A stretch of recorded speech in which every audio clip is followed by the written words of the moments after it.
What is happening, y'all? It is basically noon, about 5 minutes past noon on this lovely Tuesday morning afternoon in Los Angeles, California. It is September 19th. I'm happy to be here. We're fresh off the live show from San Francisco, Chin. Cobb's. It was fun. It was fun, right? Yes. I love Cobb's. I was nervous I told you, for whatever reason, I don't know why, but at Cobb's, I always get the most nerves.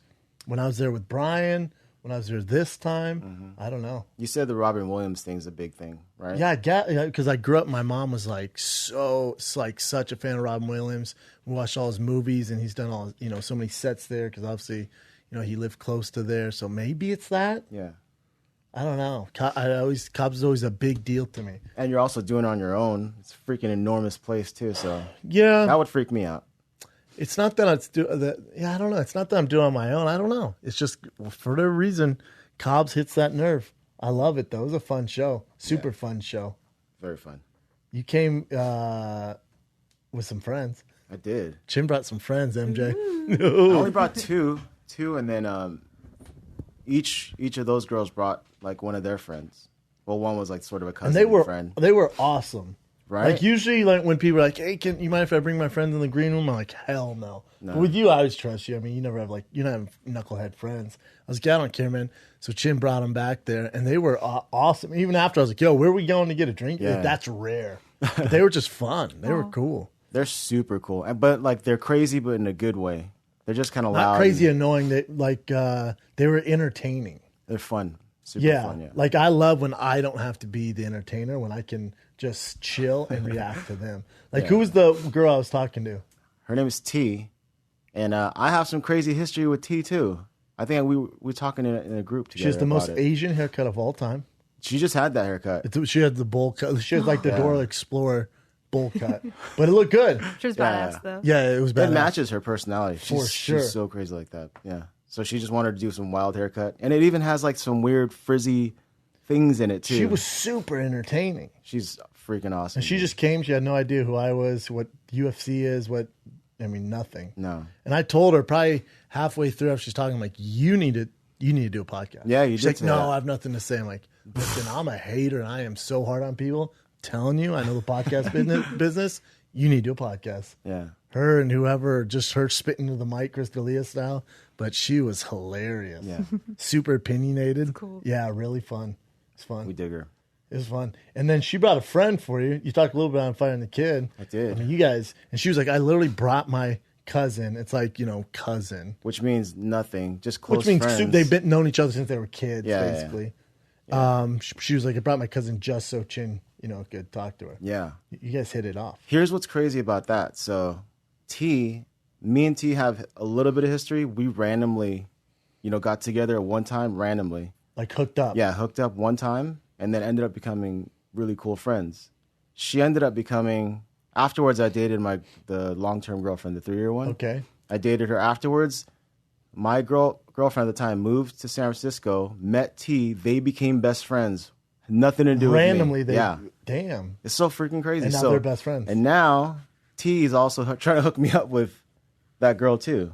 Or she's at least, introducing me to the other girl. That's cool though. How rad is that?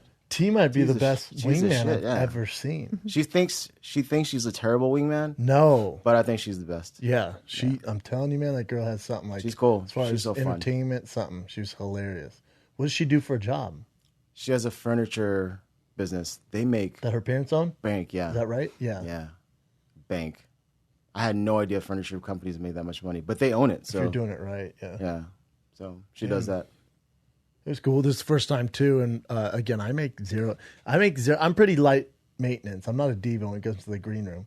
And this time, the only demands I had were Campari soda and coffee. Yeah. First time ever, I think I walked on stage with Campari soda. I was like, I'm hoping you would bring the bottle, but you were too classy to bring the bottle. I feel like that's a bad look for me. Like I preach about health. I don't feel like I can go out there with a Campari soda. So funny, though. Yeah. Yeah. I don't know. You still love that soda. I don't think I even tried it, the Campari soda. I didn't either. The thing is, you haven't had. A lot of people haven't. It's delicious. I like bitter stuff, like super bold, like strong coffee. I like black licorice. So it's like a bittery fruit taste, but there's no sugar in it. It's refreshing. You know what the problem was? We didn't have ice. Without ice, it was rough. That's why I didn't drink much. Oh, that would have been so easy to get to. Yeah, there's no ice. Crap. I know we fucked up. Yeah. We fucked up. Kind of fucked It's up. all good. What can you do? It was fun, though. And then straight from there, went to Rogan's, did the podcast, shit my pants on the podcast, got super sick, drove the Slingshot. I drove the Slingshot today. I'm telling you, man, and this isn't an ad. They don't pay me to do any of this. They lent me this thing for, I don't know, a few months just to twerk around and have fun in. And I cannot get enough of this goddamn thing. Like, I drive it over my Porsche whenever I can. You know, I don't know if it's obviously not the safest thing, but just the wind in your hair, like, makes you feel alive. I mean, like, I with came your to Studio helmet. today with so much energy. Oh, Yeah. good. It's fun, man. Yeah. It's super fun. It's like when you ride have you ever had an ATV or ever ridden an ATV? Snowmobile. Okay, still, you get that same sensation, Same right? thing. Yeah, it's a fun sensation. Yeah. But this is like, it's as wide as a car, so I feel like it's not as dangerous. Like, people, they're not going to see me on the road.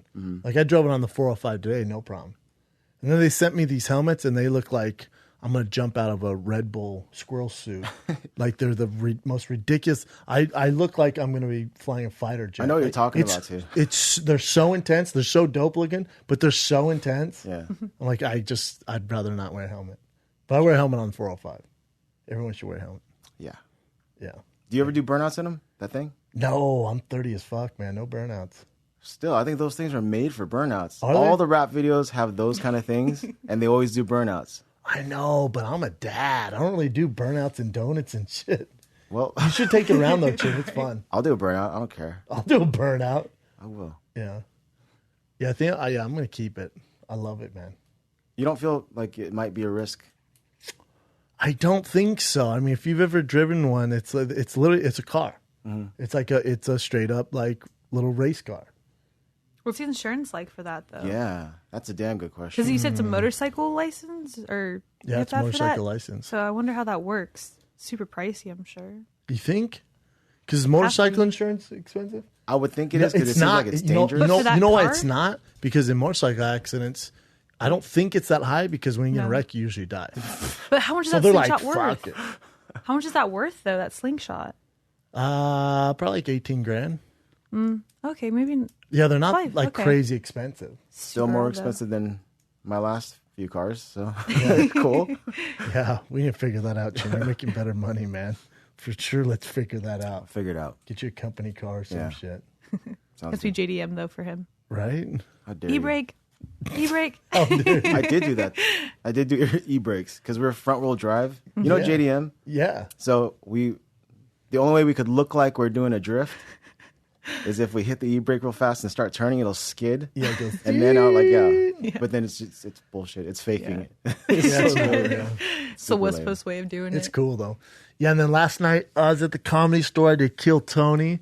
If you guys have never seen Kill Tony, as I explained to MJ before we started the show. So Kill Tony is Tony Hinchcliffe's show. He does every Monday night at the Comedy Store, and you can watch it. They stream it. They do all. Last night they had the 360 camera. Then they have the band with Jeremiah Watkins, and so it's Red Band is like his producer, like DJ, I guess you'd call him. And then obviously Tony's the host. And then he has a guest panel of comedians. Last night it was me and Sarah. And then in the crowd are comedians and then also just fans. But the comedians put all their names into a bucket. Tony randomly selects, like, I don't know, 6 to 8 people per show. And they come up and they do like a minute or two, depending how good they are, minute or two of stand-up. And then it's not so much we critique him, like I'm no one to critique other comics, but it's more like he gets to know him, ask him questions. Some are like, there was a girl last night who did a bit on suicide. I know nothing's funny about suicide, but you could tell she actually suffered from depression, and her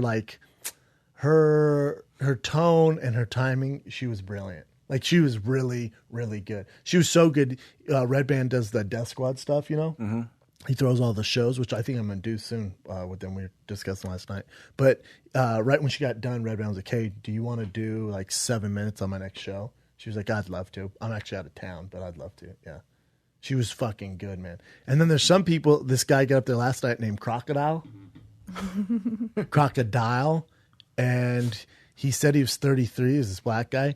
He was probably 50 something. And his jokes were so bad. They're just, Yeah. And then Tony's like, how many times have you done this? He's like, this is the first time. So for me, like obviously, Tony's from, the roast on Comedy Central. Yeah, he's good. He's brutal. Like that's his job. I don't have that in me, man. I see them up there, and I like one guy you could tell like he just bombed. I'm just like, oh my god, because just the nerves to get up there and the balls it takes, and then when they bomb, it's just like, oh my god. I just put my head down, like, oh fuck, please make this stop. Yeah. Like this poor guy. And then if it's really bad, then Redman just hits the horn. It's like, and then Tony's like, that was fucking terrible. Oh, man. Yeah. And there's one guy who I thought it was his first time. Like, damn, how long have you been doing stand-up? Or I was like, oh, this is like your first or second time. He's like, 8 years. You're like, oh, wow. Oh, shit. Yeah, it's crazy. Oh, damn. It's just fun, man. The dynamic's fun. And then Jeremiah Watkins and the band, they was coming up with a new theme every show. So this show, they were douchebags. So they all came out looking like Limp Bizkit. It was hilarious. Oh, God. Okay. Yeah. They always do a new theme every time. And they're so witty and quick, man. It's ridiculous. Awesome. It was fun. It was a lot of fun. And then what else? Tonight, I'm headed to New York City to do some more work with Showtime. You got the Deontay Wilder and Ortiz fight, which has been announced, the heavyweight championship fight, which will be on Showtime. And I'm going to be doing some work for those guys. So leave on a red eye tonight to New York City. That is not a short flight. No, it's not, dude. I'll try and sleep on the plane, and then I'm do like a fun sit-down interview style little project with Deontay Wilder. Sweet. Yeah.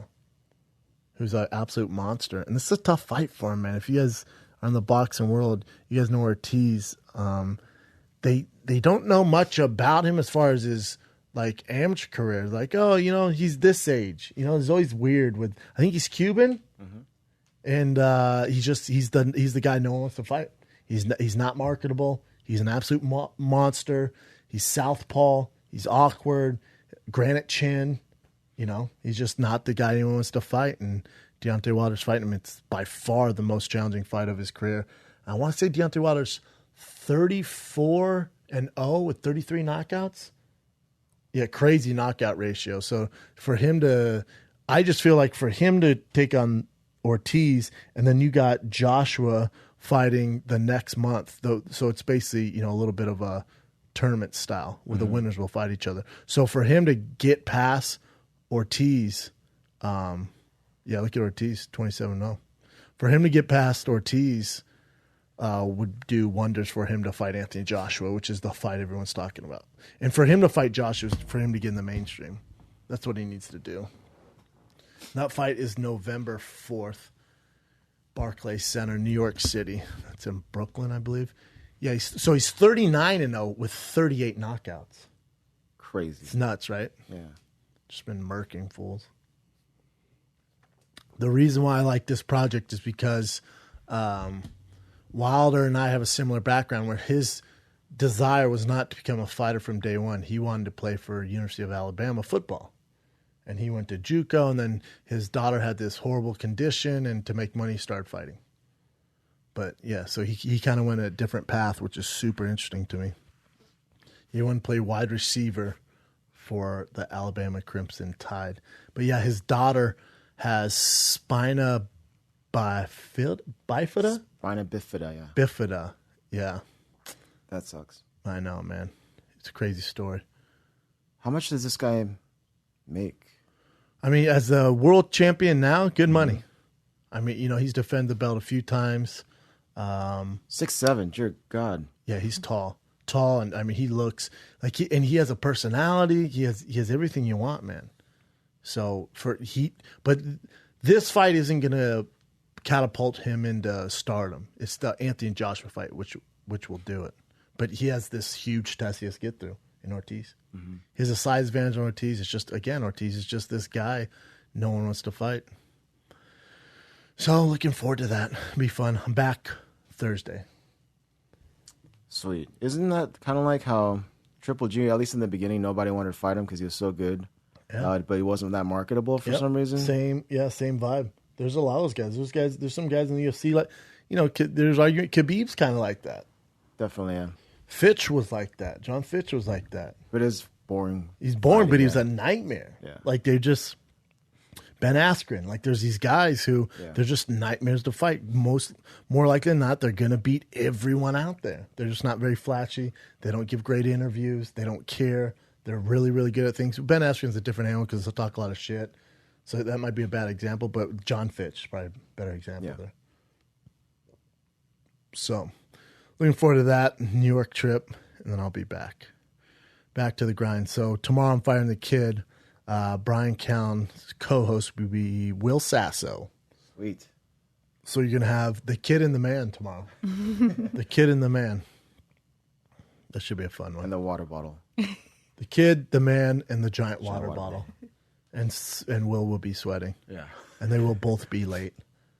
I don't. If this is Vegas odds, over under them being late, later than 5 minutes, I'd say is minus 2,500. That's what they do. Funny. I'm gonna keep tabs on it. See what time they come in. Yeah, let me know. For sure, text me. And then obviously the big talk. I'm sure we'll get to some of it in the current events, Jim. But I'll just kick this fight talk off with the big talks of Triple G Canelo stuff. Yeah. I was trying to think today. I've tried to avoid the headlines and see what the experts say or what other fighters say. So I'll kick it off like this. So in boxing, this is some of my issues with it. So with boxing, remember the boxing purists, not everyone, but the old boxing purists were so upset that Conor McGregor and Floyd Mayweather were fighting in a boxing ring. It's getting so much attention. It's going to break pay-per-view records. They were so upset because they held it so close. This is such a black guy. This is such a disrespect to our sport. This is ridiculous. Mm-hmm.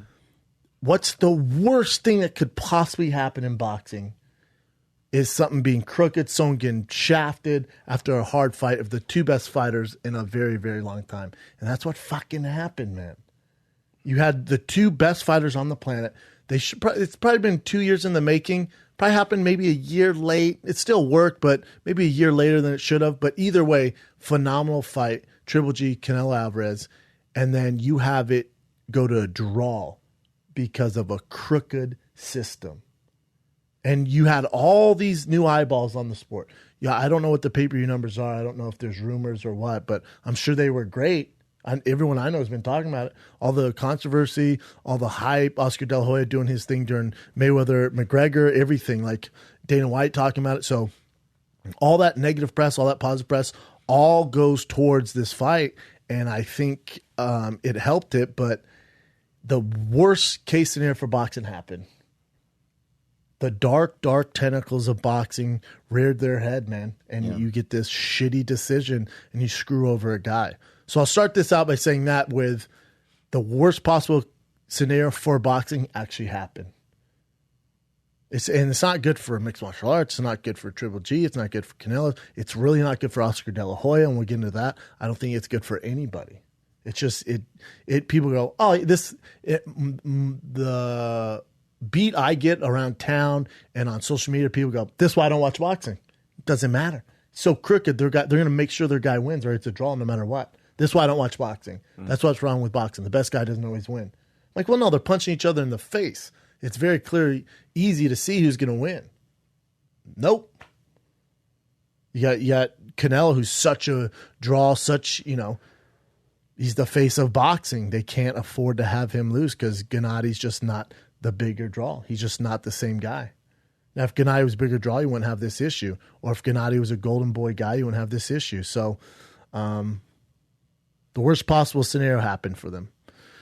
So the actual fight. So I've watched it 4 times now, just to cover my bases. I've watched it 4 freaking times. Mm-hmm. And I stick by Triple G definitely won. I think Triple G won. If I'm really looking at it with a non-biased angle, I give him 8 rounds to 4. In the first 4 rounds, I give 2 to Canelo. And then the last 4 rounds, I give 2 to Canelo. Other than that, is Triple G kind of doing what he wanted. However, when I say that, I didn't think Triple G fought like Triple G. If you see him before the fight in the locker room, I remember staring at everyone in my house. I go, geez, he does not look normal. He looks super tense. He looks really nervous. He looks worried because he's never been on that stage before. He's never had this pressure before. He's worked all his life where he was 34-0 or 33-0. He's worked his entire life. His entire body of work came down to this one night in Las Vegas. He's never fought there.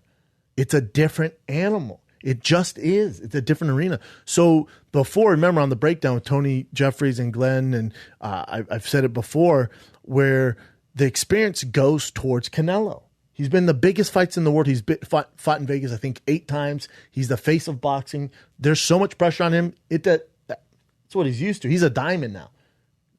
Triple G is not a diamond yet. He's never been under that pressure. He's not. He's that piece of coal. Canelo is a straight up fucking diamond. Him and Floyd Mayweather are diamonds, man. They've all constantly lived under that pressure and turned these diamonds. Some guys just crumble, some guys turn into diamonds. So for Canelo that night, I thought he fought smart. I thought he fought like his traditional European kind of style where he didn't fight like a Mexican. And after the fight, he gets on there and goes, I thought we were going to have a Mexican standoff. I thought it was going to be 2 Mexican-style fights. We're going to sit there and brawl. It's like, what are you talking about? You didn't fight like a traditional Mexican at all. We knew what Canelo was going to do. You're a straight-up savage. You hunt guys down. You knock them out. That's your thing. We love that about you. That wasn't Triple G that night. It was a calculated, maybe it's because he's getting older, a very risk-free Triple G. 0 body shots. Never went to the body. When you go down to the body, the chance of you getting countered are higher. He did not do that. When he had Canelo against the ropes, he didn't take any chances. I thought he could have put him away. I thought he could have went for a knockout. There's no killer mentality with Triple G in that entire fight. There was no sense of urgency. He didn't want to get him out there. He's very calculated and very risk analyzing. What the fuck are you doing? This is your stage, man. This is where you win all those fans over. That Mexican style, all those people, when you say, when he was like, I fight like a Mexican, watch me beat up Canelo. And now you have the entire Mexican audience watching, and you don't fight like a Mexican. You fought like a European this time for the first time in your career. You did not pass the test.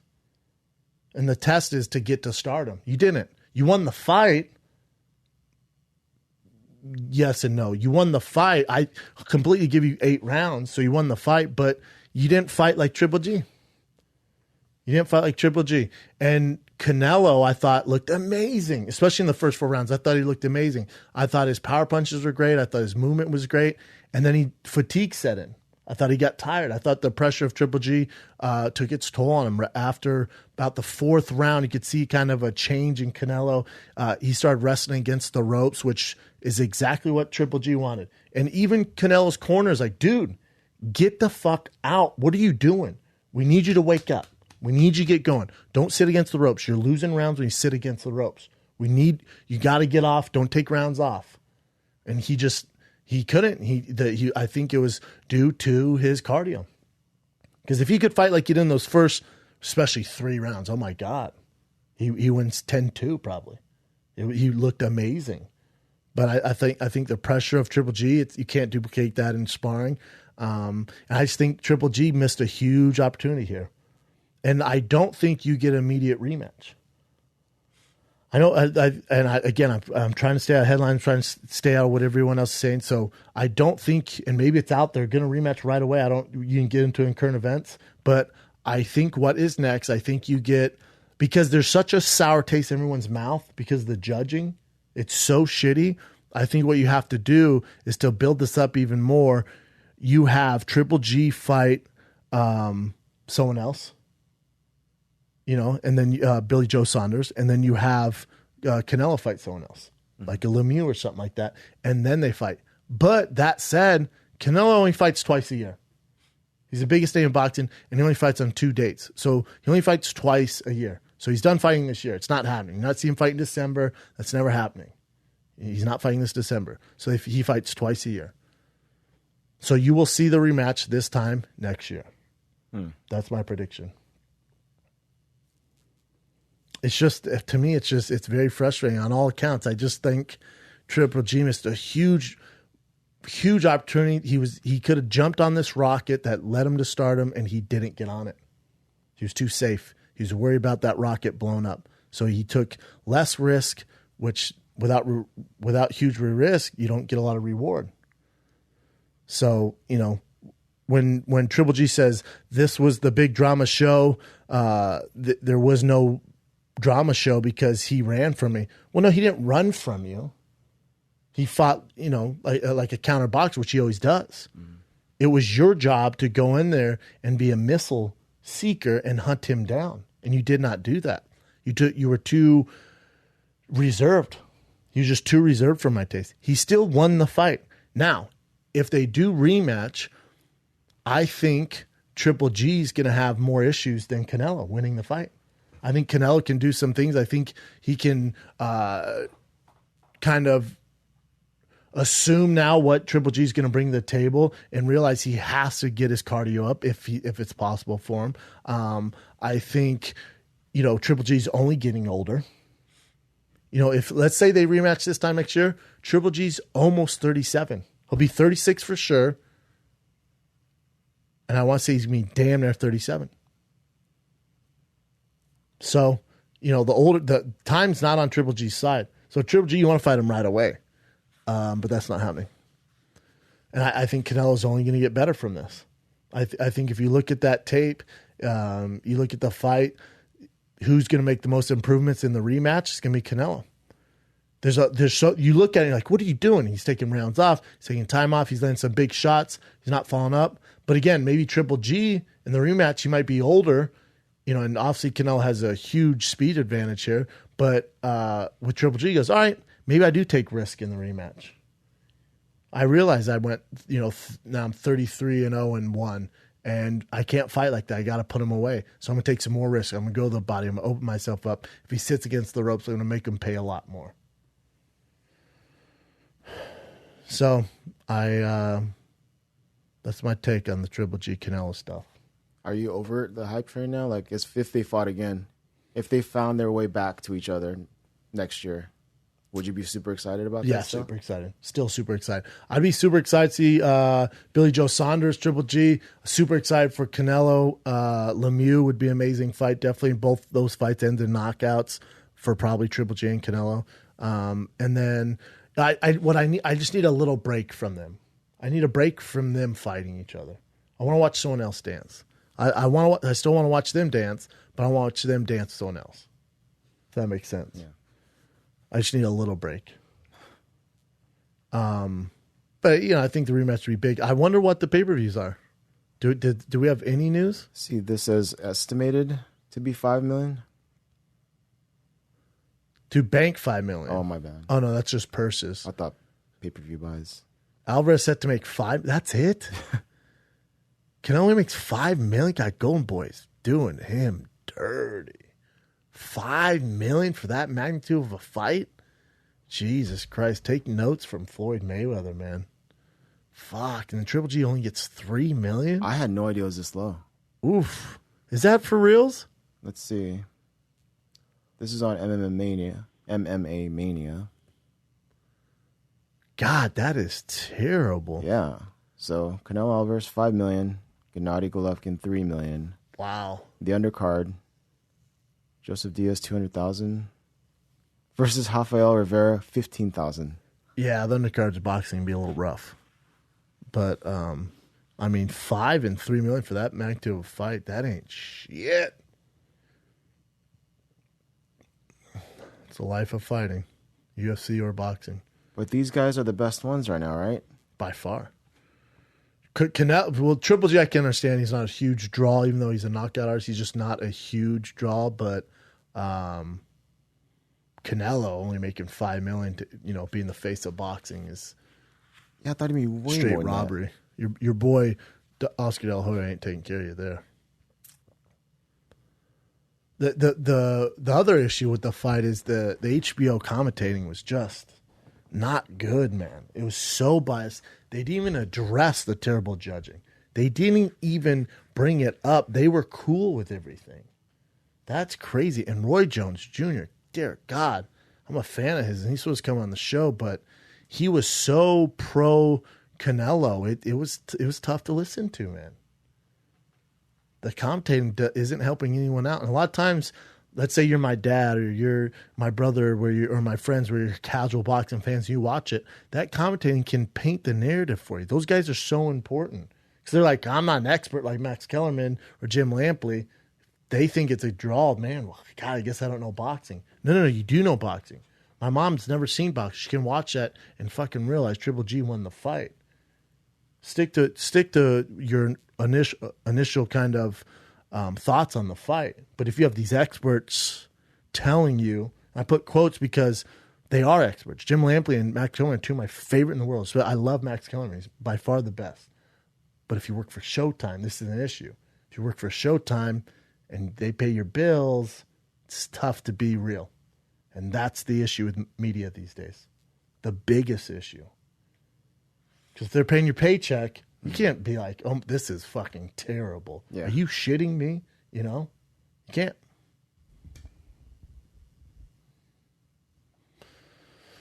I don't know, man. Yeah, it'd be interesting to see what the pay-per-view does. And I wonder if it actually hurts the rematch.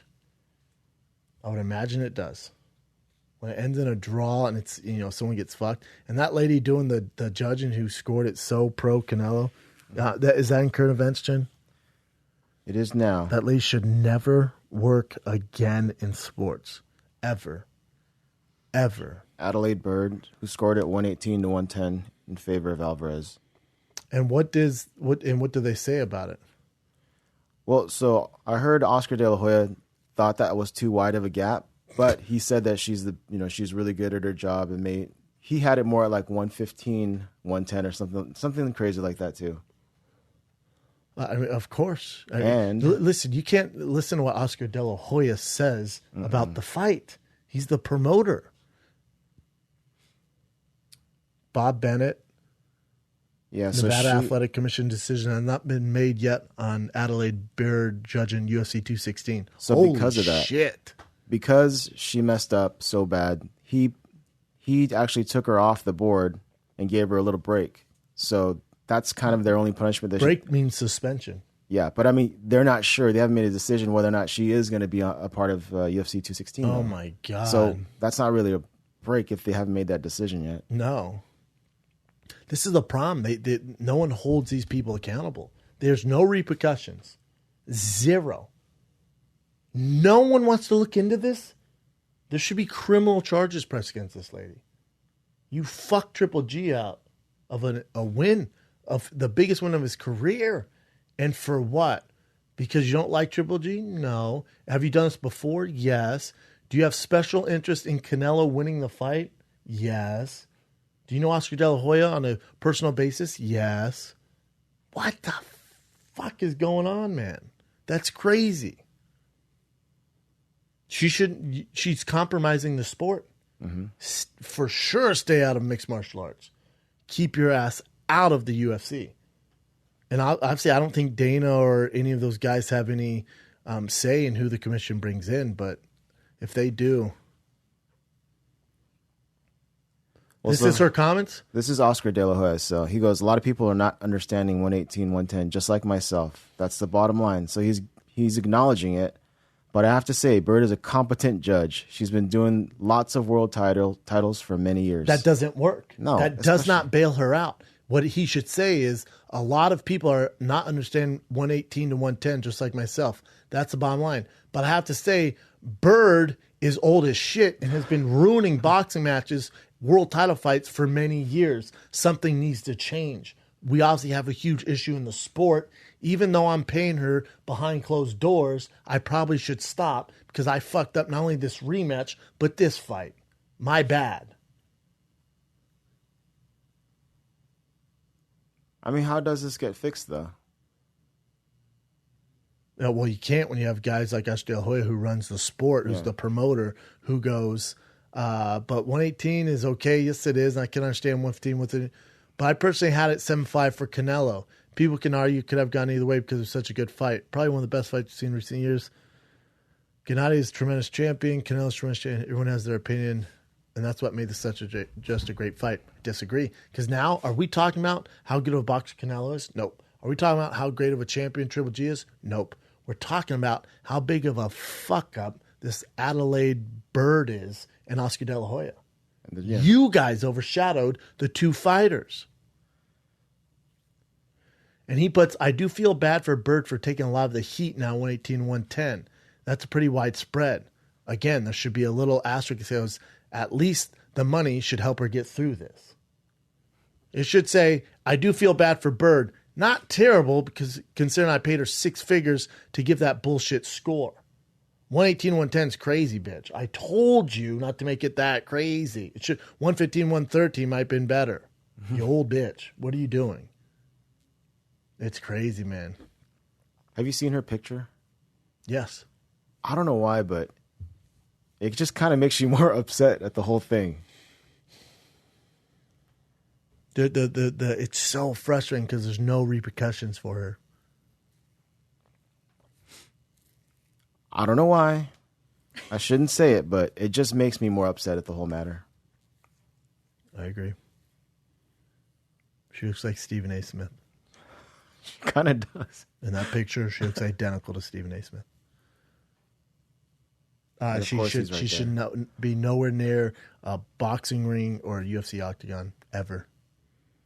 She should be fired. Yeah. She's very, very bad at her job. And you know what? Maybe she is a great judge, but she's a crooked judge. Maybe she's the best judge in the world. All that's compromised because she takes money. It's a huge issue, man. Get yours, girl. She don't give a fuck. She probably doesn't have Twitter or Instagram. She has no idea. Probably just spending cash. Probably at Gucci right now, buying shit. Like, what? I don't give a shit. She did say that, too. She said she's not listening to any of the controversy because she has no idea what's going on because she doesn't read anything. And she added, like, and I think that's good. And I think that's good that I'm not reading everything. I can understand not going on social media stuff like that. However, you would especially stay off it if you knew you fucked a grown man out of the biggest win of his career for money. That's what's going on here. I don't have to hire an investigator. I don't have to do any of that stuff. That's exactly what's going on here. So, of course, she's staying off social media. She probably lives with 7 cats, probably on her cell phone playing Candy Crush, balls deep in cash right now. Mm-hmm. So frustrating. What else you got, man? All right. Dude, speaking of social media, you see how Kevin Hart got busted? Yes. Have you seen that? What do you mean busted? So Kevin Hart, have you seen this, MJ? Mm-hmm. So I'm sorry, not Kevin Hart, Jesus Christ. Kevin Durant. Oh, okay. Kevin Durant. Well, Kevin Hart got busted. Yeah. Cheating on his wife, pregnant wife. Anyways, my buddy knows the girl, by the way. Anyways, Kevin Durant got busted because he had multiple, this is what I hear, I don't know all the facts, but he has multiple accounts where he would defend himself, like fake accounts where he'd defend himself. Accounts. Yeah. Troll accounts, and then hate on old coaches and ex-teammates. And somehow people found out it was him doing it. And then he admitted it. Yes. Saying it was childish and idiotic. That's embarrassing. Yesterday, Kevin Durant, a tall, expensive shoe who gets revenge on haters. Kevin Durant, a tall, expensive shoe who gets revenge on the haters by boasting about how you join them if you can't beat them. Got caught talking shit about his former Thunder coach and teammates on Twitter. It was mean of Durant to say, all right. But also very funny because his third-person tweet certainly made it look like he had meant to talk shit from a pro Durant sock puppet account rather than his own. Oh, wow. He has way too much time. See, but Durant's whole thing is, I don't pay attention to social media. I don't care what people think. And then he's trying to paint this narrative through other social media accounts. I've heard of Skip Bayless got caught doing this because he gets so much shit, right? Mm-hmm. So he has fake accounts and he'll be like, oh, Skip's the best. What are you talking about? And then get on the one like, yeah, I love him too. And be like, he's all right to me. Love his suit today, though. Like, he's like, it's him writing it. Oh. So these people, their egos are so twisted, caught up in what everyone thinks of them. Instead, if you're Kevin Durant, You just signed whatever, $128 million deal. You're the NBA Finals MVP. You're a world champion. Why would you give a flying fuck what people think of you? Why would you care? You've won the game, man. You have beat the game in every way possible. Now you're trying to control your narrative by fake troll accounts? And who are you talking to? Just random other trolls who are hating on you? Who cares? It's so crazy to me. It's such a downer. Because if you watch Kevin Durant's documentary, I think it was on HBO, maybe Showtime, I forget which one. Mm-hmm. They followed him around for a preseason where he lost in the finals. Oh my God, he'll be your favorite player. He works his ass off. He's such an animal. How can you not like the guy? And then we hear about that because his whole persona has kind of been, I don't care what. Yeah, I've changed to the best team in the world. Not a big deal. I don't care about this. Kind of nonchalant, easygoing. Just happens to be the second basketball player on planet Earth. And then this. It's so disappointing. Mm-hmm. How could you possibly let social media get to you like this at his level?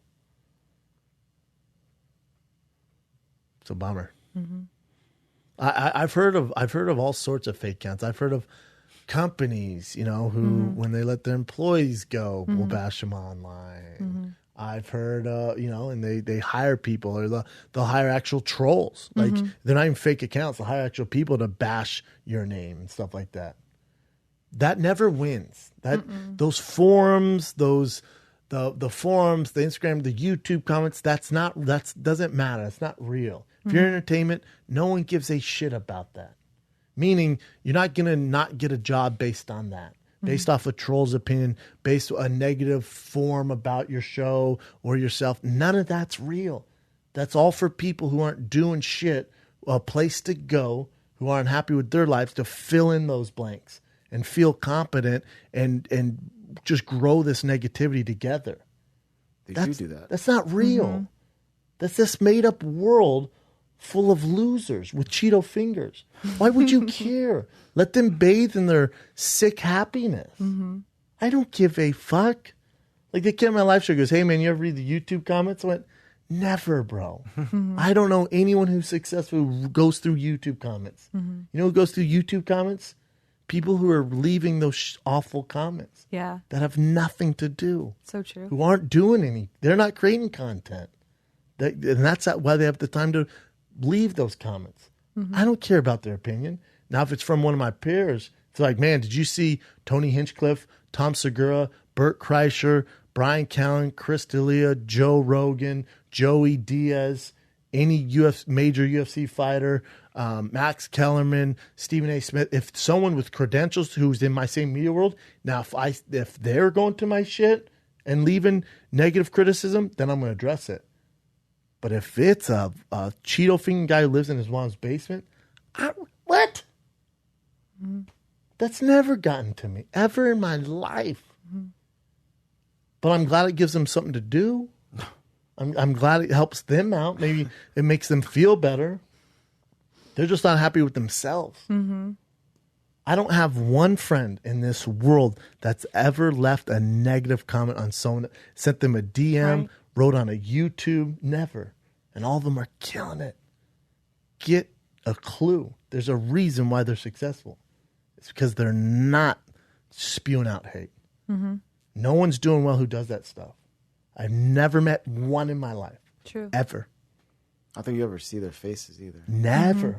Why do you think that is? Because that hate is because they are so unhappy with their lives and they've never taken risks or they've always wanted to and it hasn't worked out. If they see someone doing well, God, man, it hurts. And I get it. And there's too bad there's not like a therapist on YouTube or some shit that can help them out and reach out. That's a good show. All the trolls. Like a Dr. Phil for YouTube commenters. For people trolls? Who argue with each other on people's forums. It's so pathetic. Oh my god. It's very strange. It's a very strange world. I mean, I'm glad it's there though because it gives them an outlet, Otherwise, would they, I don't know. It's just weird that it comes to that. Mm-hmm. How did that evolve into a place of hate? It's just a place of hate. But at least you can go. At least you have a place to go. Before I don't know. Let's say you and I hated Adeline Bird, or whatever the fuck her name is. And every Tuesday we got together and just met at a coffee shop and just shit on her. Well, now that coffee shop's online and it's worldwide. And now all the Adeline Bird haters can get together and shit on her. And we can all bounce off each other and just create this mess of hate. That's a bad example because she really fucked up and probably deserves a lot of it. But like on Kevin Durant, why would you hate Kevin Durant? What one reason? Oh, because he left Oklahoma City and went to the best team in the league. Okay. Who gives a fuck? He was MVP of the finals. He did what was best for him, what made him happy. Do you know what he was going through in Oklahoma City? No. I bought his jersey. Cool, man. Do you have any idea what his personal life was like in Oklahoma City or what he was dealing with on an everyday basis? Nope, you don't. He thought, Kevin Durant, as a grown man who's very smart and educated and phenomenal at basketball, thought it was a better idea to go to Golden State. That was his personal decision. And you hate the man for that? Get the fuck out of here. Or with fighters. You're going to hate on a fighter? You know what kind of balls it takes to walk into that goddamn octagon? Do you have any clue? Just to sign up. Just to sign up for a jiu-jitsu class, you're already beating 95% of the world in balls. Just to walk in the first day and go, you know what? I have a dream. I think I'm going to try this out. You've already won. Now think about starting there and ending in the UFC octagon years later. Are you shitting me? You know what type of personality that takes? What kind of drive and determination that takes? And when that person fights another professional athlete inside that octagon and risks everything they have, including their health, and then you, Billy Cheeto Finger McGee, who's never done shit in your entire sad life, get online and start a forum to hate on that person, whoever it is. Oh my God. Hate Billy McGee. That's hilarious. Fuck Billy McGee. It's crazy, isn't it? It is crazy. Yeah. People spend hours. You know, law of attraction. It is law of attraction. Negativity attracts negativity. Yep. The successful people are doing good, not worrying about that. So, but it's like I said, at least they have somewhere to go. Yeah, Reddit, those Reddit forums. Oh my gosh, people spend hours. You ever seen those?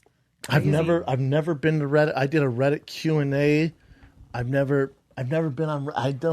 I don't know where I have time to go to Reddit. Reddit's good if you have, like, you're curious about something you want to learn about, and then people talk about it, give you more information. But you're talking about a hating kind of forum, right? Yeah. There's some like hate forums on there. I've been there for like video games. You can find like cheat codes, but then they'll be like there'll be like forums just like bashing on people, and it's just like really sad. But that's how, like I said, it's at least a place they can go. Yeah. Like they're not gonna, because it's easy to do that. You're not gonna. Hey, let's meet at the library off 7th and Lincoln every Tuesday. Like, that's a lot of work. Or I can just hang out in my underwear, keep my dick in my hand, keep eating these Cheetos, and just type in right here how I feel. Well, they can instantaneously do it. Instead, like back in the day, there's you had time to think about it and like calm down, and you wouldn't actually say what's on your mind directly when you're angry. But again, there's no repercussions. True. Which is good, you know. Again, it gives them a voice, and it's not that their opinions don't matter, but at least it's there, you know. I was saying that there's actual Korean celebrities. I think it's worse. It's bad here, but in Korea, they have all these like online cafes and everything else for their favorite celebrities, and they interact with the celebrities. Multiple celebrities committed suicide because of all the hate. It actually gets to people, though. Even if they're good people, it could get to them. So. If again, you can let it. If you let that window in, exactly. If you let it creep in, listen. If you want to bum yourself out, and you want to watch people killing puppies, you can find that online, and it will fuck your day up. I don't care how famous you are. You would think more people in the world hate Kanye West than they like him. His shoes sell out in minutes. Anything he's ever done is hugely successful. Same with Kim Kardashian. I'm not saying they're great people. These are just references. And if you went online, you would see so much fucking hate, all hate.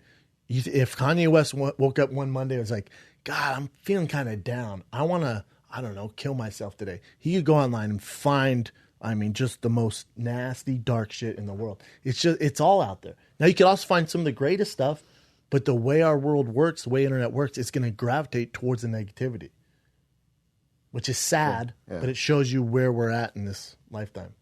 It's good you said if you let it in. That's like the key thing. That's the key thing. Yeah. That's a huge key thing. They say Colin Kaepernick, he was doing amazing, but he was a guy who would go on social media after every game and let it creep in and creep in. Once that seed gets in there, you're screwed. But it also changes who you are. Yeah.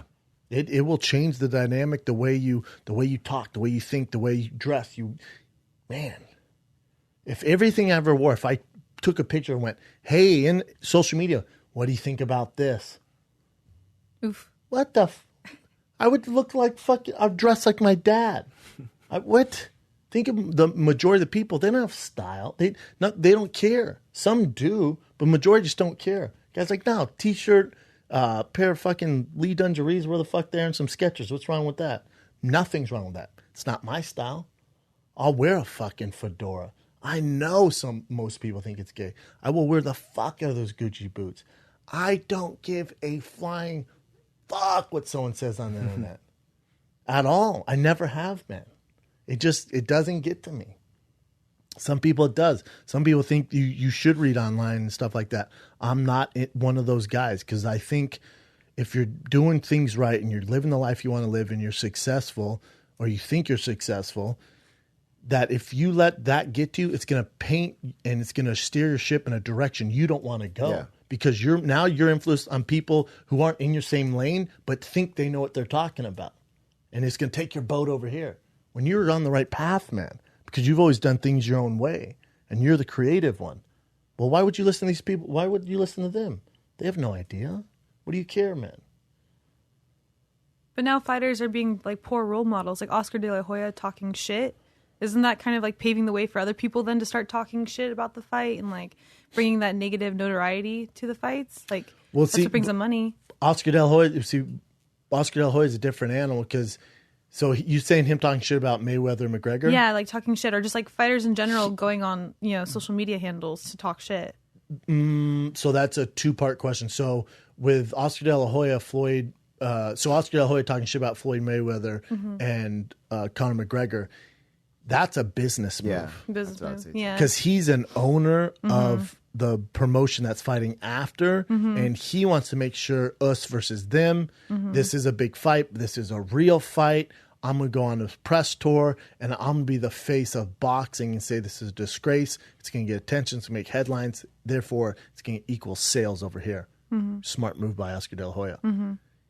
Fighters talking shit, that comes from Conor McGregor killing the game, has a natural knack and gift of the gab, and comes from, with his axe and all that stuff. He's talking so much shit. He has catapulted into this crazy stardom. So he sets the blueprint, so everyone goes, all right, that's what we got to do now. True. The only people getting attention are the ones talking shit. If I'm quiet, the UFC doesn't recognize me. So you look at Mike Perry.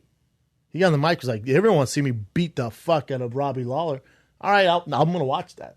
He's knocking dudes out. I'm going to watch that. If he got on the mic and went, whoever they give me, we're not even talking about him, even though he's murking fools. We're not even talking about him. It's that kind of, that's the world we live in. It's the attention span. It's what's hot now. Triple G, is he talking about how tough Canelo is? He did. Did Canelo talk about how tough Triple G is? He did. What's getting picked up? Triple G thinks he was robbed. Thinks this is bullshit. That's what's getting picked up. So you're living a different game now. It's entertainment. It's just entertainment. So guys do feel like they have to talk shit to get notoriety. That's how they get fights too. When they go on the other person's Twitter and they talk smack about whatever, because it creates that hype. Yeah. But now, don't you notice, like John Anik? I can't remember if Rogan's done it lately, but I saw John Anik specifically goes, huge opportunity for now. Who's? I know you're thinking about someone, or who's next. Yeah.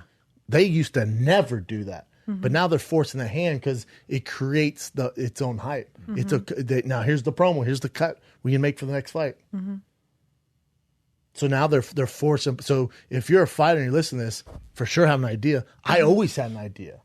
Now, I was never the guy to call people out, but I always was looking down the line, which is good or bad, but have some sort of plan, or have your coaches whisper in your ear, hey, Robbie Lawler, hey, this guy, hey, try this guy. Something, just so you can kind of steer your own ship. Not that you're going to get that matchup, but you can at least get it going. You can, if the fans love it, there's a good chance UFC is going to make it this day and age. You start the dialogue. You start, but and then people go, oh my God, I never thought of Perry Lawler.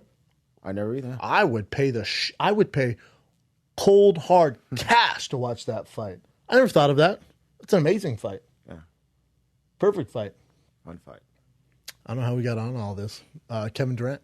Yeah. I just thought that was crazy today. I woke up, my brother's like, God, you see Kevin Durant pulled a Skip Bayless? I'm like, oh, what's he doing? Talking out of his ass about fighting? And he goes, no. He got caught with fake accounts. I'm like, God damn it. I love Kevin Durant. I love him. He doesn't seem like the kind of guy that would ever do that, right? You have no idea. You know, a lot of people, how they are in public, they're different than what they are behind closed doors. You know, they always want to paint this picture. That's why I think podcasting, like the live, people know for my flaws, whatever. At least this is me. There's no fakeness, man. At least you know where I stand, you know. But Kevin Durant isn't taught, nor does he have the time, I don't think. He might in the offseason. Might be smart to do, especially after this bullshit. If he had his own podcast, just literally speak to the fans. If John Jones had his own podcast and could talk directly to his fans about how he feels, what exactly happened, you know how far that would go? You know how much support he would get? Because at least we know you. At least people go, I know him pretty well. Like, I know Kevin Durant from the documentary I watched. I know Kevin Durant from the game I saw him play that time. In person, he's amazing. I know Kevin Durant from the Nike commercial he shot. I don't know Kevin Durant. That's as deep as he's willing to let people in, which I think is a bad thing. Because at least you can be your own PR for better or worse. And then people can go, I don't like that guy or I do like that guy, and they know more about you. Because now it's like, he's kind of a tool. It's hard to defend now because we don't know him. If we had fake accounts, he cares that much about, oh, fuck, man. Now's a good time for him to come out with a podcast then, right? Podcast something. Do it, Kevin. Like, look how The Rock interacts with people on Instagram. Yeah. Of those videos. Kevin Hart, best comic in the world at it. He got caught cheating on his girl. He went on Instagram and was like, yo, I'm just going to come out. This bitch trying to embezzle money out of me. I want to say sorry to my girl and my kids. I embarrassed them. I did hook up with this chick. You're not getting any money out of me. Tight move, man. Not cheating on your girl and the kids. Tight move, addressing it. Not having a PR team do it. Not having your lawyers deal with it. Not having your publicists write up this shitty thing we don't believe. Like, just be real with people. It goes so much further. A lot of people aren't going to agree with you. That's fine. But a ton of people will appreciate it. He posted again today. I think it was his first post ever since. And Him running, right? Yeah, and it says shut up and run on his shirt, and that's it. Well, all right. Well, I don't know if I'd call that Nike. People are like, come on, man. I don't know. Life goes on. His wife, listen, you can't judge the guy. His wife forgave him, and they've moved on. So what are you going to do? Hold it against him? Who are you to judge him? You have no idea what his situation is. I never judge. I have no idea what their situation is. Yeah. I've been in some horrible relationships, man. Terrible relationships. If you went on Instagram like, God, everything's all good. It ain't all good, man. But I got to play it like, what am I going to do? Complain to everyone on Instagram? No, you have no fucking clue what's going on in that person's life. You think you're going to judge it off a picture, an 8-second video, and you're going to make assumptions? Oh, how could he do that? Who knows? Who knows? You don't know. Who was that girl, by the way? You said your brother knew?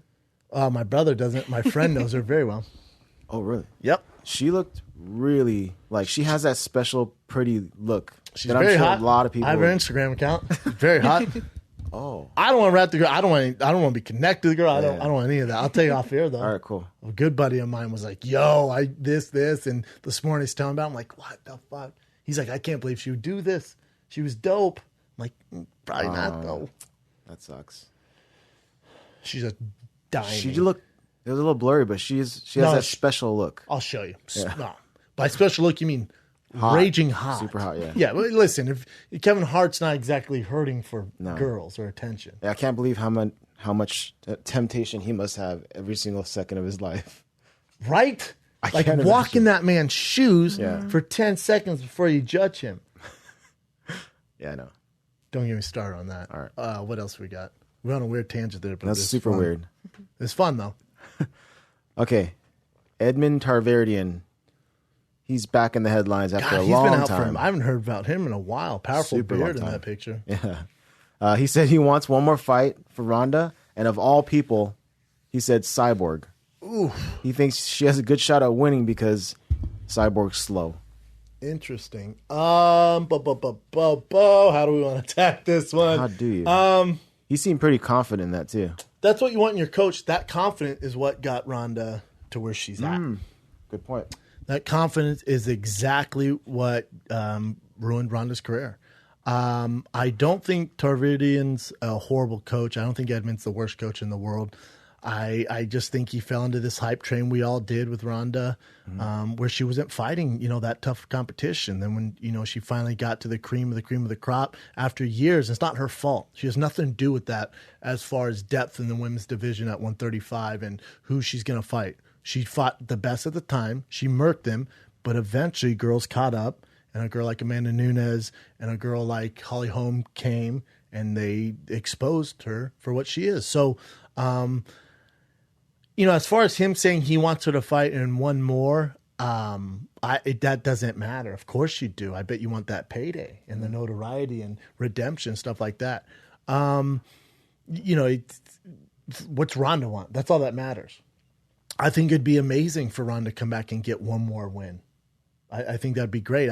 I think for her to go out on this 2-loss streak, and it's sad, to be honest. It's very sad. I think it's a shame. I just think she was mismanaged. I don't think it was very smart, especially that last fight and not talking to the media. She obviously wasn't right in the head that fight. I think it'd be cool if she could come back and get a fight. If you think that she's going to come back after all this time and with those issues and not talking to the media, and she can't even address the fight in the media now. If you think she's going to come back and take on a girl like Cyborg and beat her, you are batshit crazy. That's a terrible idea, man. Yeah. It's a terrible idea. That's just not smart. Why would you do that? Like I said, I hope Ron comes back and gets a win and to put a positive spin on her career. Cyborg ain't the one. She is not the one. That is not the girl to play with. And did Cyborg respond? She did. And I like the way she responded too. She calls it a joke. But all right, so she says if Ronda wants to come back, she thinks a girl like Miesha Tate would be a good comeback fight. What do you think of that? Yeah, that's fun. Both of them coming out. They're both out of retirement. They both come out of retirement. It's a safer fight for Ronda. Miesha's probably not going to knock her out. There's a little bit of history there. It does nothing for me. As far as Ronda, if you're her management, if she even wants to fight, that would be the fight to make to try and get her a win and just ride off in the sunset. Yeah, she added she wanted to fight Ronda when she was psychologically well and confident. She doesn't want to fight her now. I agree with Cyborg. But if they did do it, she would take her on in the WWE.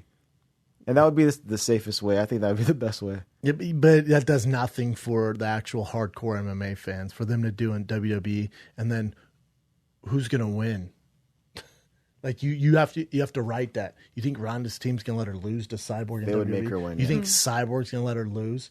And who do you think's a bigger draw in the WWE? Yeah. Ronda, who has a history of WWE, or Cyborg, who hasn't? He's not even in it yet. So Cyborg, you're going to do that, you're going to lose. Yeah. And then she said, and something brilliant, her coach would fit perfectly in her corner in WWE. He's nothing but a joke. Yeah, I mean, it's just sad, man. I don't think Edmund's the worst coach in the world. I just think his fighters fought tougher competition, and it caught up with them, and they didn't, they didn't grow like they should have, and the sport caught up to him, and that's what happened. And he gets this horrible rap now. I don't think he's an awful coach. I just think it was the perfect storm, and it's a sad story. But this is the life of sports, man. It's a sad story for them. It's a bummer. You've seen his gym before? Yes. How were they doing when you saw it? I mean, is that a good business that he was running? Oh, I as far as the gym, the like students, I have no idea. Okay. Yeah, I mean, he was making 6 figures off Ronda. But with gyms are tough, man. But with the notoriety from Ronda, hopefully he took advantage of it.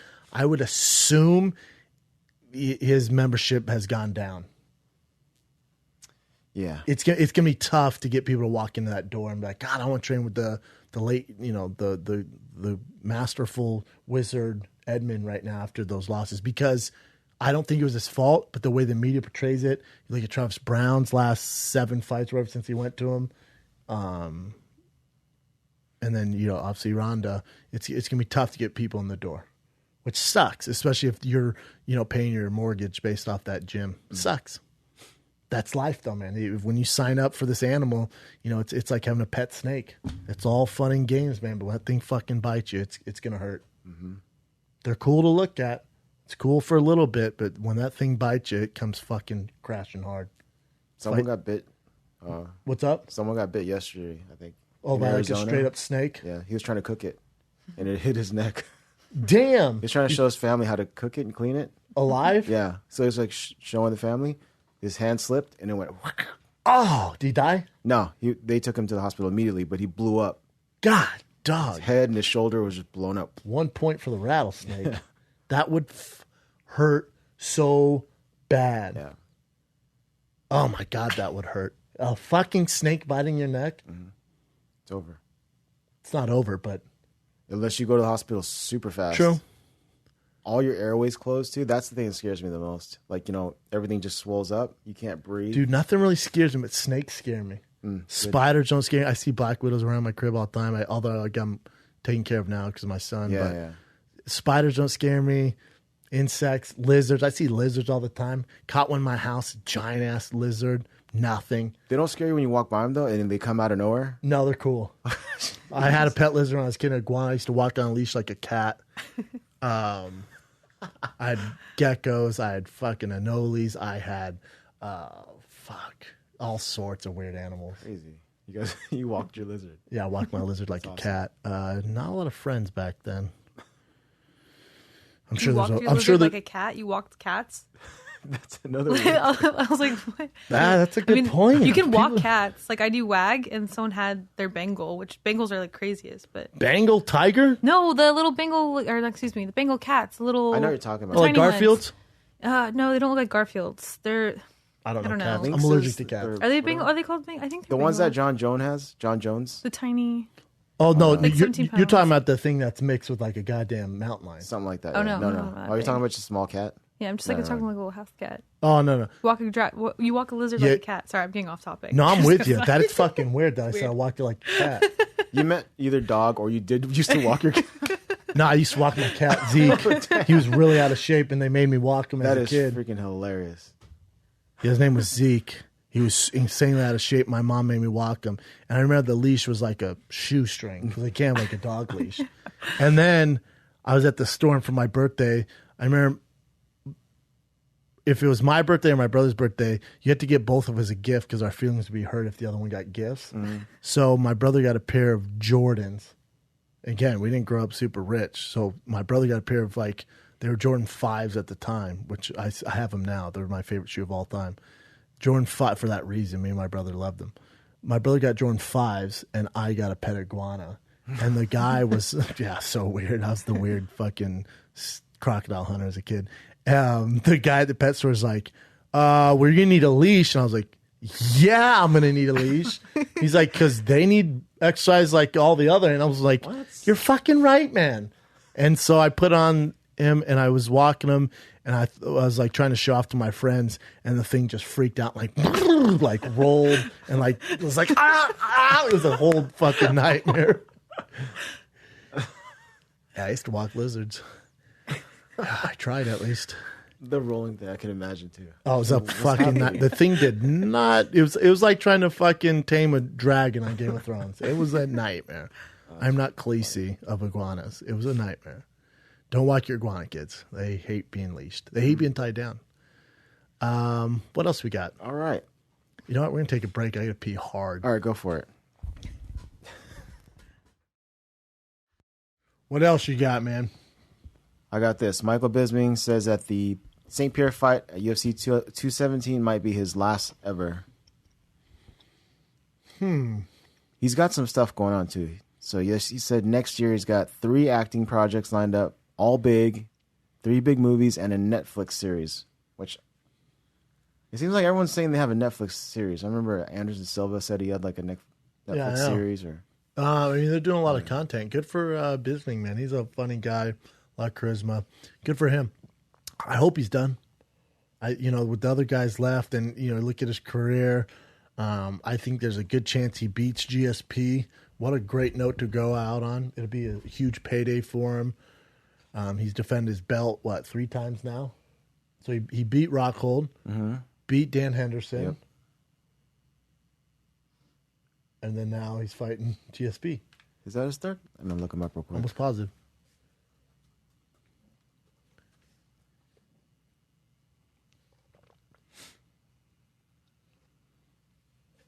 Yep.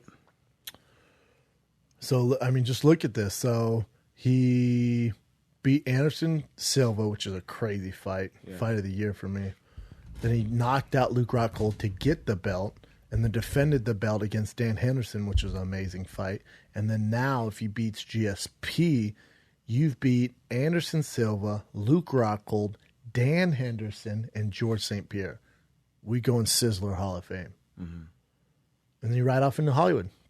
He's already doing it. It's brilliant. I hope it's his last one. Love Bisping. What else you got? Okay, so Daniel Cormier, as soon as he lost... He looks so sad in that picture. Very, very sad.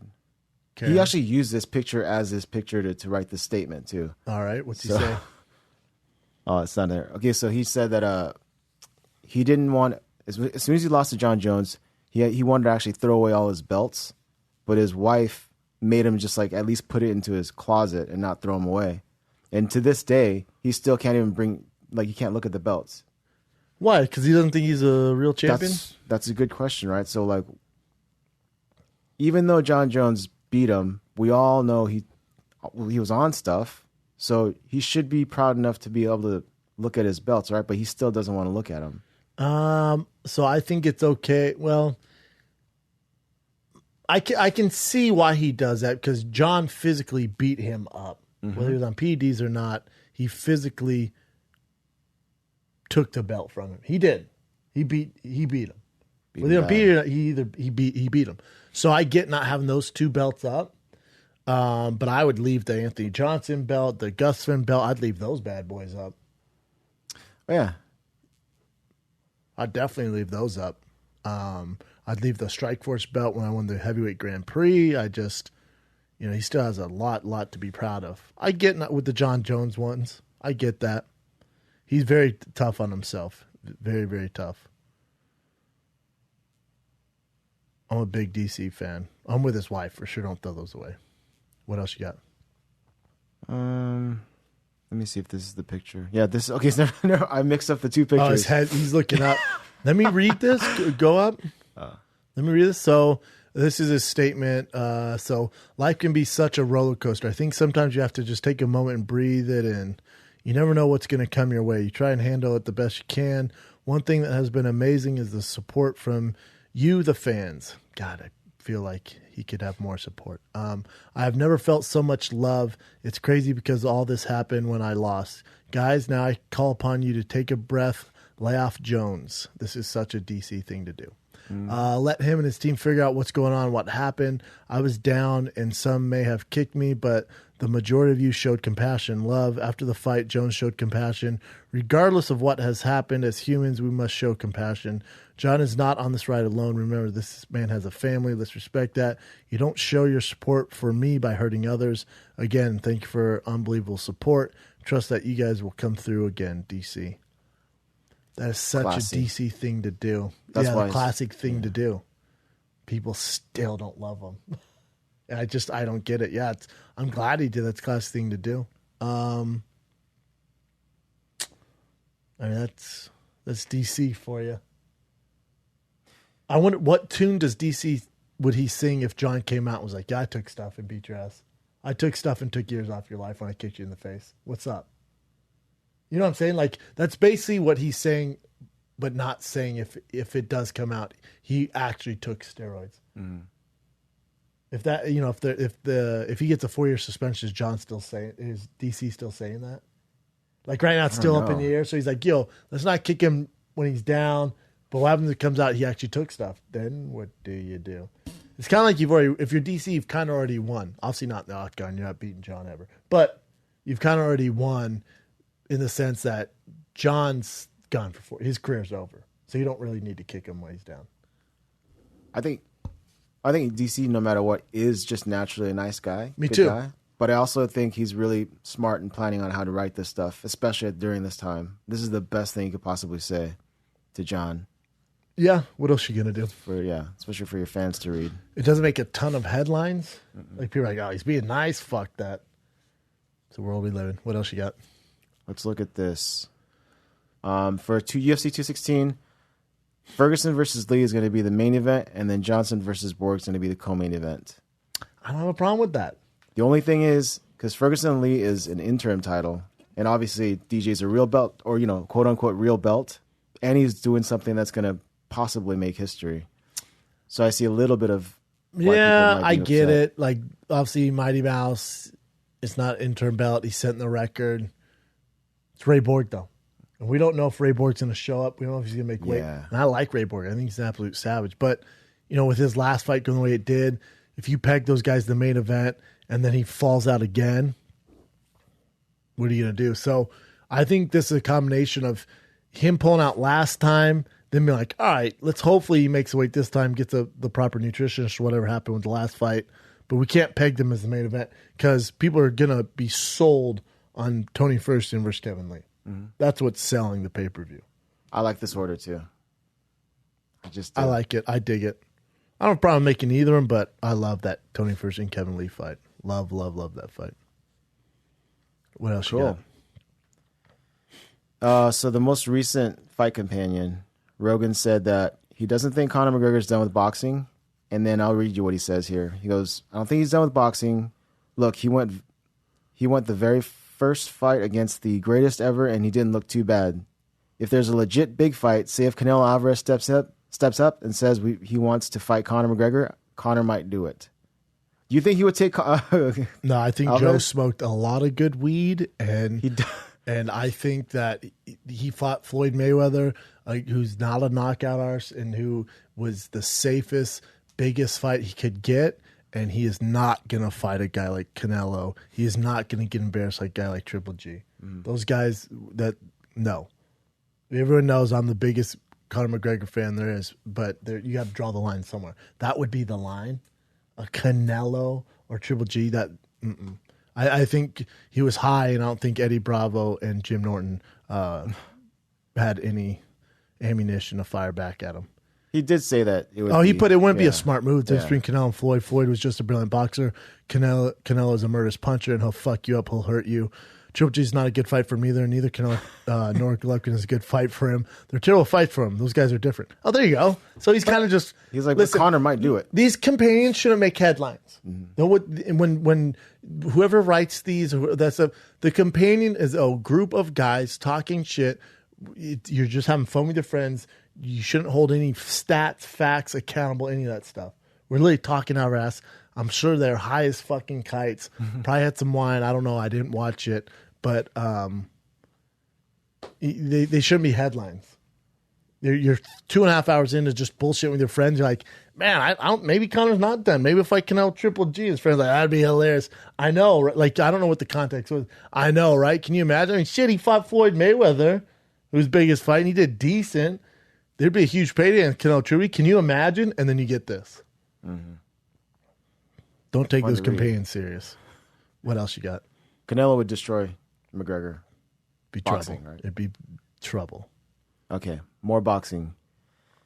There was rumors for a while now that David Haye and Jimmy Manuel wanted to fight each other boxing-wise, and apparently the fight's on. They verbally agreed, and it's supposed to happen the beginning of next year. Verbally agreed doesn't matter. That means nothing. Unless there's a contract in place, unless the UFC has given him the access to take on that adventure, it's not happening. I'd watch it. And let's see here. So Dana says there has even been talk I could fight a guy from UFC. Both he and the boss of the UFC don't have said it would make an interesting fight, and I admit it does interest me. I mean, it's not gonna rattle any pay-per-view numbers, but I'd watch it. Yeah. What else you got? He looks like Genuine.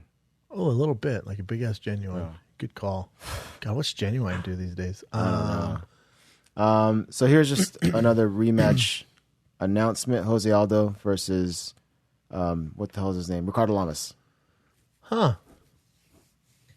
That's December 30th. They say it's in the works, so I think Aldo wants it in the Madison Square Garden card, but then Lamas wants to push it back a little, so it says most likely for UFC 218, December 30th. God, it's too bad Kevin Lee can't fight at 218. Yeah, that's cool. What else you got? I mean, 218 is December 2nd, or 219, December 30th. There you go. Yeah.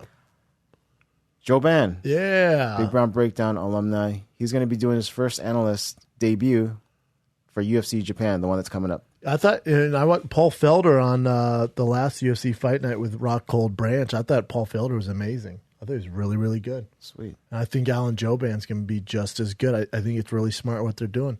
These guys also look good. They've been in there. They're a little looser. They're having a little more fun. They're going to say stuff a lot of these analysts wouldn't say. I think it's a smart part on UFC. Cool. And he does.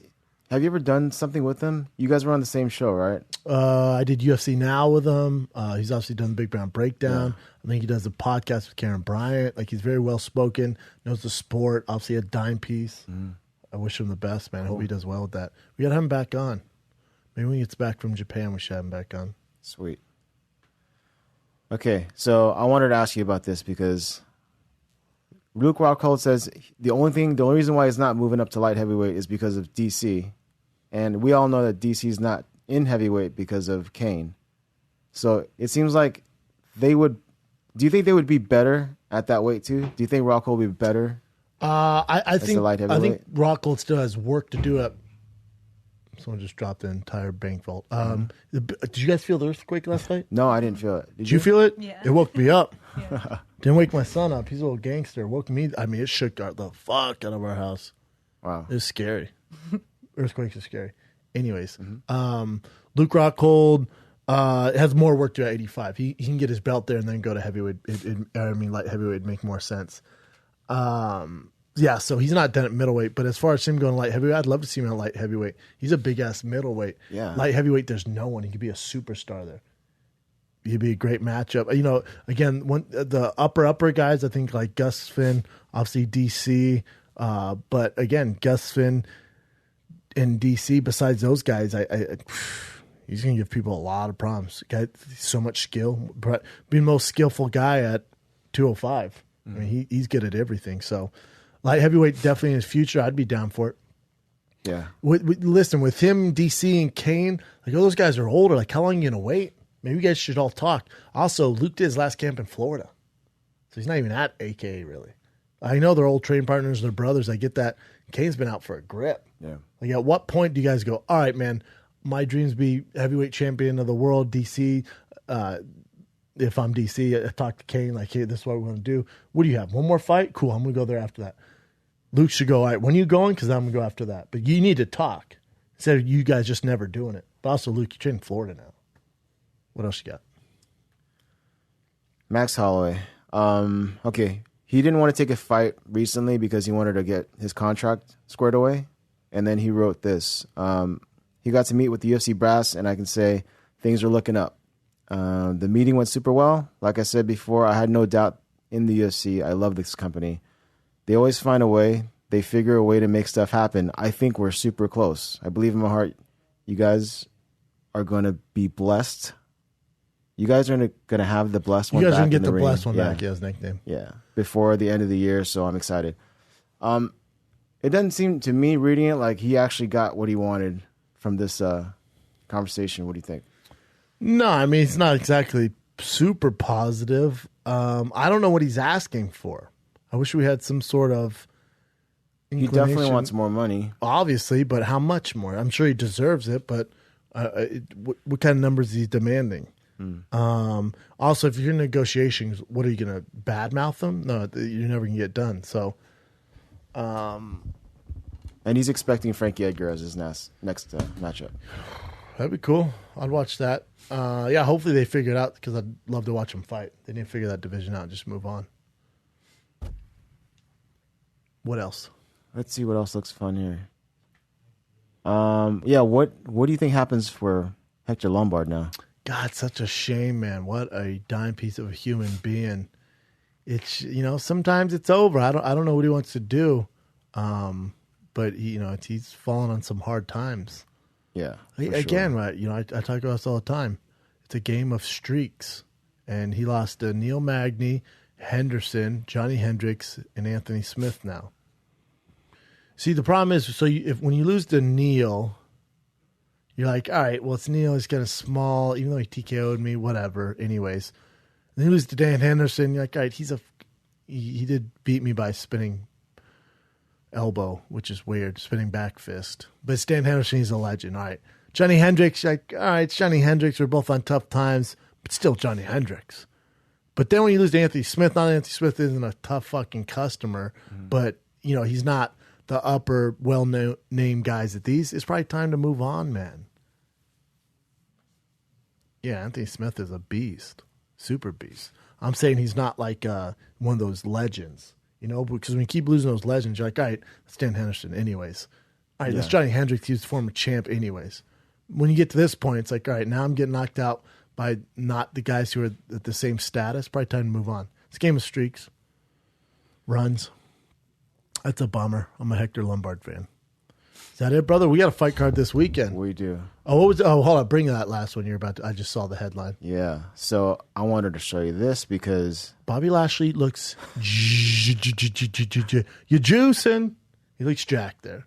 So incredibly jacked. And this is an interview he's doing for a supplement company that he's backing because it's not a tainted supplement. I mean, they know for a fact that all their supplements are not tainted. And then this girl asked him about the John Jones situation, and he basically defended him, saying, like, yeah, a lot of other supplements, if you don't know where they're coming from, they could be tainted, but the ones that he's using are not tainted. And it just looked funny because he looks so incredibly steroided out. Yeah, listen, Bobby Lashley, it's tough for him to fight. I'm a huge Bobby Lashley fan, former training partner, the nicest guy in the business, top 3 nice guys in the business. Beautiful human being. I've never seen him get taken down in my life. Shane Carwin, myself, GSP, no, Josh Barnett, no one can take this guy down. He's an absolute freak. Great guy.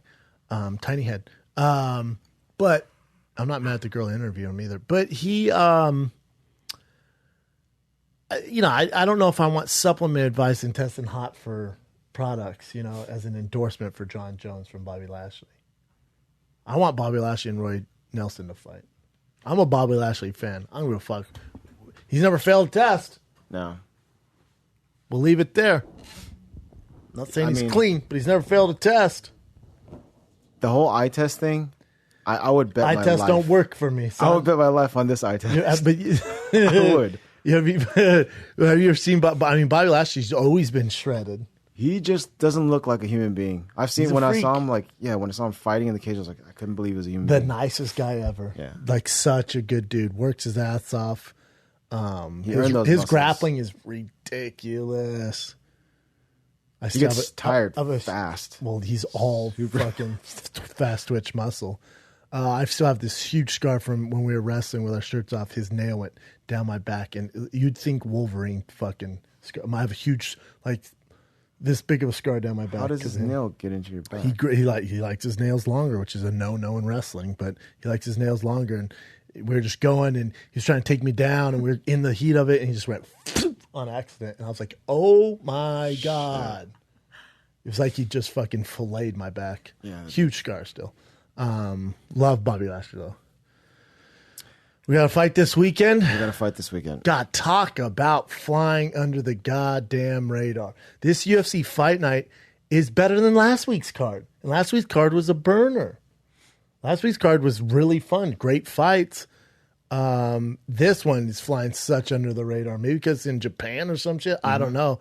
It's also on listen closely. It's on FXX. I don't know what channel that is. I'm sure we can figure it out. Why not have this on Fox Sports? I bet they got baseball or playoffs or some shit on their high school football over this. I hate how they use those too.